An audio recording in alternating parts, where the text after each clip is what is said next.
Hi everyone, my name is Lindsay. I live in Washington State over on the West Coast.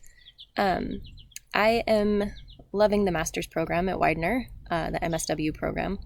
I've been a stay-at-home mom for the last 17 years, so I'm getting my master's degree in order to go back into the workforce.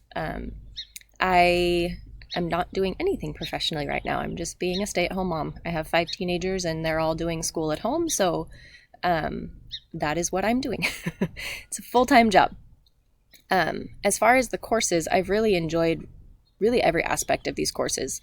And for this one in particular, I'm excited with the topic in this unique time that we're in to sort of take on these conversations and have the opportunity to engage in educated intellectual conversation around this and research. And I'm just excited for what the class holds. Look forward to learning with you all. Bye.